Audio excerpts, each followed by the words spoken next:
corresponde desarrollar un método de estudio bíblico, y ese método de estudio bíblico pues lo entregamos para la fecha estipulada ya en enero. ¿Ven? Bueno, vamos a iniciar con la clase de hoy. Esa es la tarea grande. Y hemos dejado algunos ejercicios de interpretación también en estos días, en estas últimas clases. Entonces también para que estemos pendientes.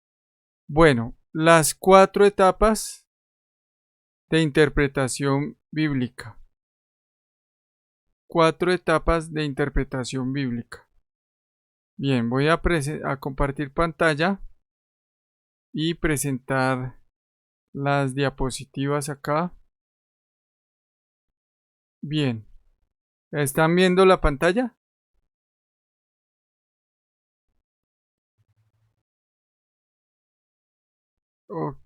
Ahí aparece la diapositiva. Ok, listo. 4 etapas de interpretación bíblica. Las 4 etapas las vamos a ir viendo una por una. Y la primera es la observación. La observación. Todas estas etapas hay que cumplirlas, hay que llevarlas a cabo. No podemos excluir una de estas etapas a la hora de interpretar un texto, o tampoco podríamos decir que una es más importante que otra. Todas se complementan y son importantes. Lo primero que hacemos al interpretar un texto es observarlo. La observación. Y la observación tiene que ver con...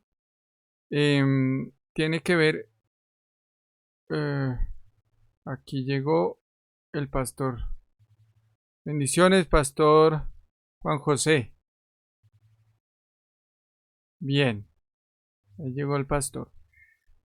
Amén. Amén, amén. Bueno, las 4 etapas, el tema de hoy, 4 etapas de observación de interpretación bíblica. La primera, la observación, que responde a 4 preguntas. ¿Entiendo todos los hechos en este pasaje? O sea, estoy teniendo buena comprensión de lectura en la observación. Estoy entendiendo lo que estoy leyendo, lo que está pasando en el texto. La segunda pregunta, ¿conozco el contexto del pasaje? ¿Conozco el capítulo anterior? ¿Conozco el capítulo que viene después de lo que estoy leyendo? ¿Conozco el contexto literario, que es lo que acabé de decir? Y aún el otro tipo de contextos de autor, de destinatarios y todos esos datos que hemos estado aprendiendo a recopilar. La tercera pregunta, ¿conozco el significado de las palabras? ¿Todas las palabras que estoy leyendo sé qué significan? ¿Entiendo qué significa todas y cada una de las palabras? Para esto nos ayudamos en diccionarios o en otras versiones de la Biblia. Nueva versión internacional, la versión lenguaje actual, y en fin, puedo mirar en otras versiones. Y responde a otra pregunta. ¿Entiendo el antecedente cultural?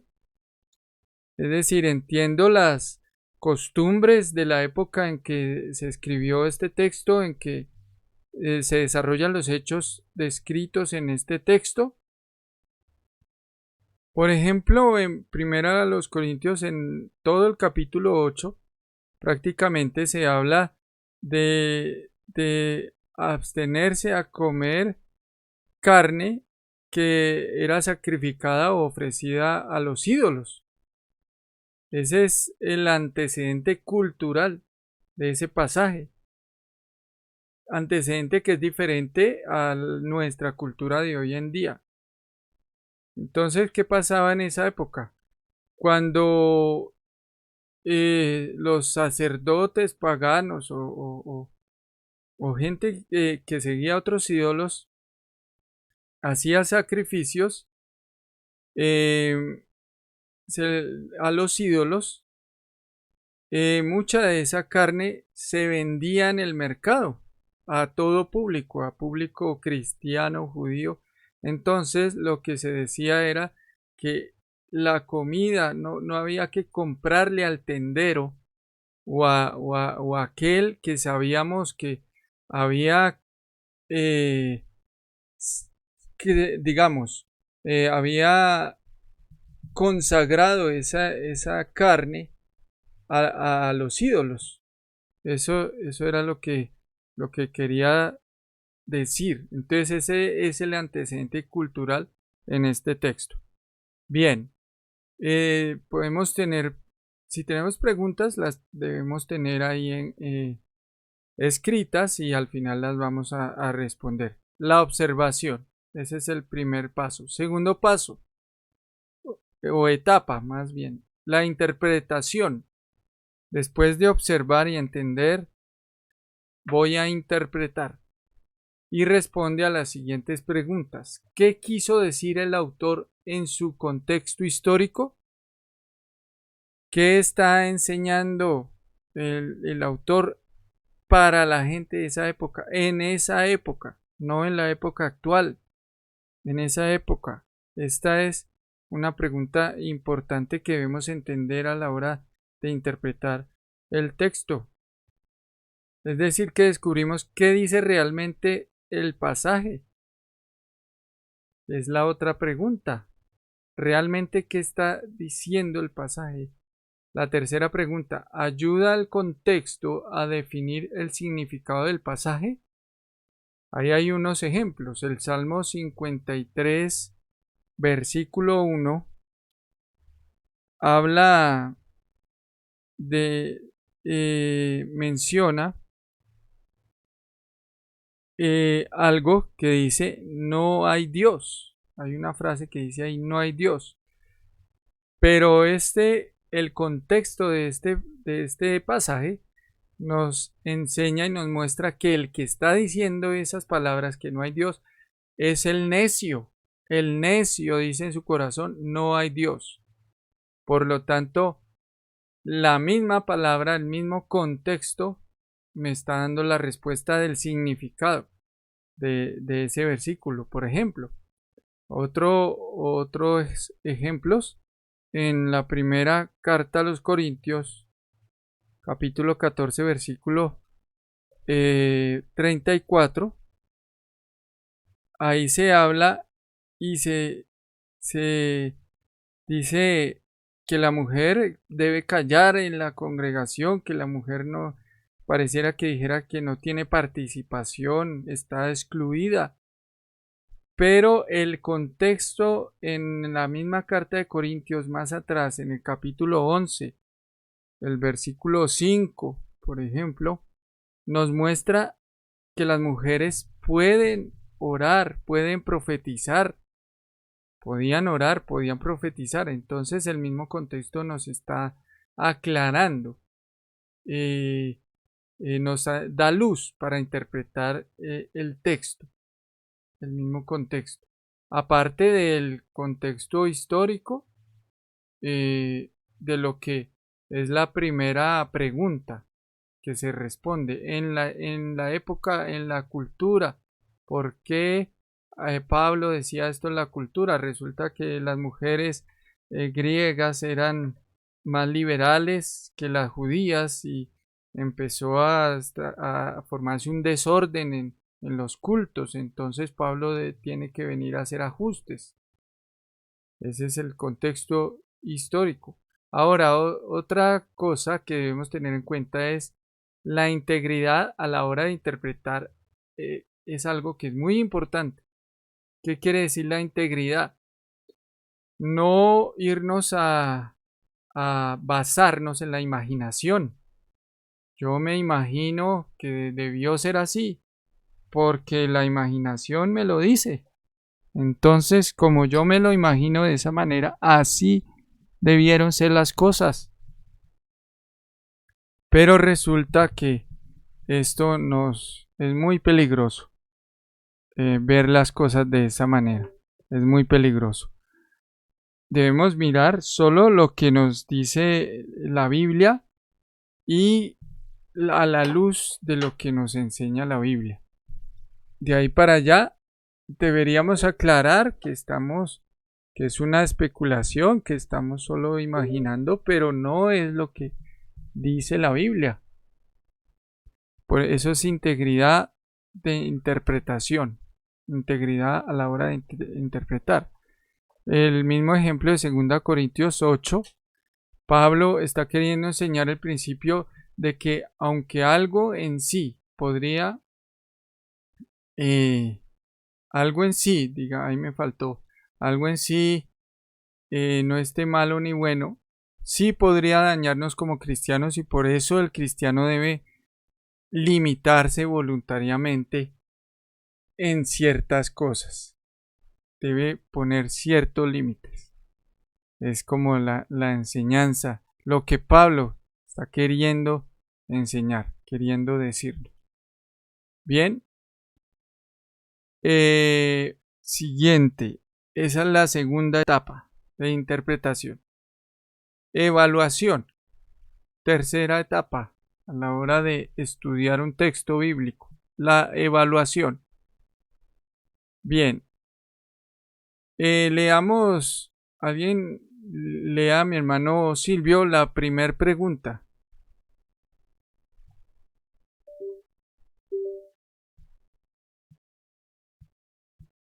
¿Qué es? Sí. Sí, sigamos.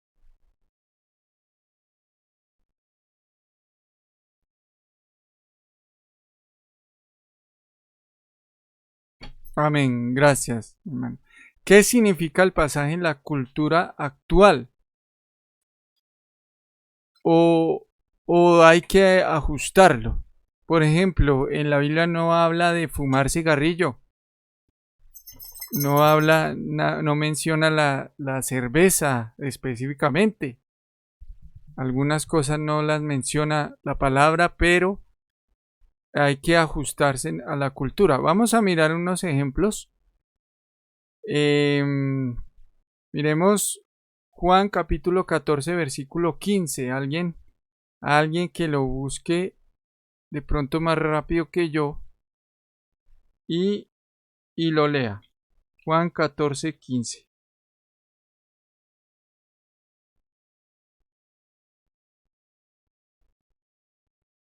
Amén. Bueno, dice, amén, amén, amén. Si me amáis, guardad mis mandamientos. Esta palabra trasciende toda cultura.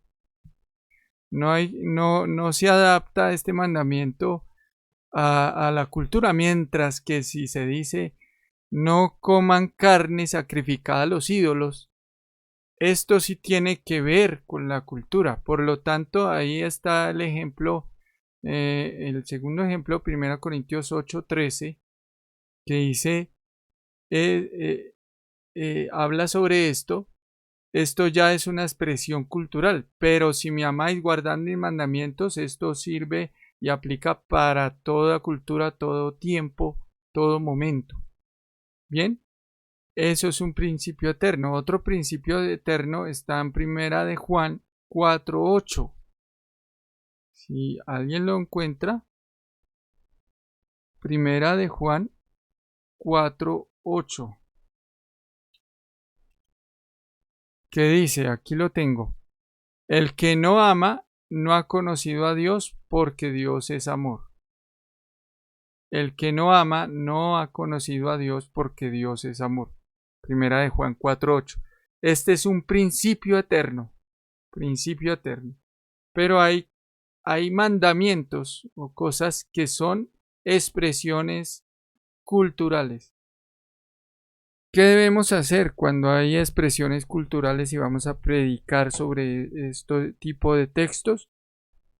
Entonces, tenemos que ajustar, como dice ahí, ajustar ese principio cultural a la cultura actual. Pero ¿cómo se debe hacer esto? ¿Cómo se debe hacer esto? Digamos, sin cambiar el significado cultural del texto, lo que significaba para esa época, miramos el principio que hay detrás de ese significado cultural. Un ejemplo, digamos que en Colombia vamos de visita a un lugar, a un pueblo y nos dicen, cómase todo, cómase, no deje nada en el plato, pues para que la persona que nos invitó pues diga que le gustó lo que nos preparó y pues se sienta a gusto con nuestra visita. Pero resulta que en algunos pueblos de África, para que la persona que invita se sienta bien, hay que dejar comida en el plato, o si no, esto sería un insulto.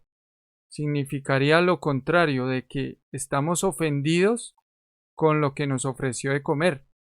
Entonces hay dos expresiones culturales diferentes que tienen un mismo significado, un mismo principio. Bien, espero que se esté entendiendo. Eso hace la evaluación. Modifica el choque cultural de expresión cultural a principio eterno. Bien, cuarta y última etapa, la aplicación. La aplicación responde a la siguiente pregunta: ¿cómo puedo aplicar lo aprendido a la manera en la que vivo, a mi forma de vida o a la manera de vivir de la iglesia o de a quienes les estoy enseñando la palabra?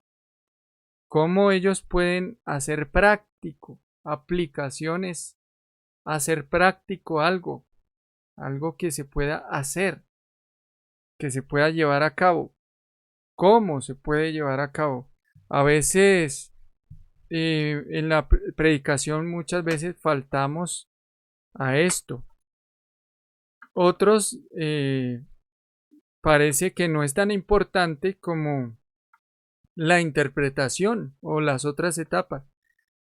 A veces también la aplicación se deja a criterio de las personas, pero hay momentos en que debe ser algo, la predicación debe ser práctica y deben darse ejemplos y deben guiarse en la oración. Esto vendría de la mano con una administración, pero digamos que esto ya sería algo de la homilética o del arte de predicar y ministrar.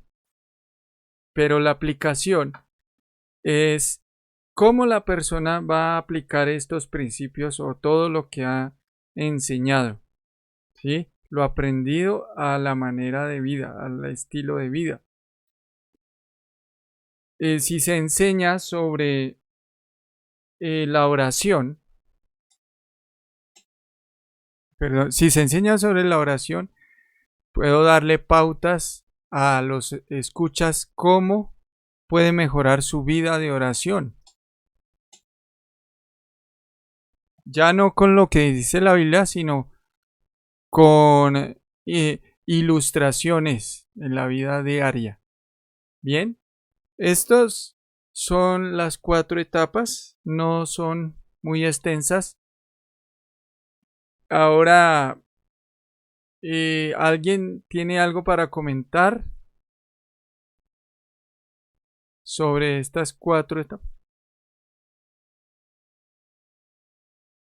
Bien, entonces va a quedar una tarea que es complemento de la tarea que quedó hace 8 días.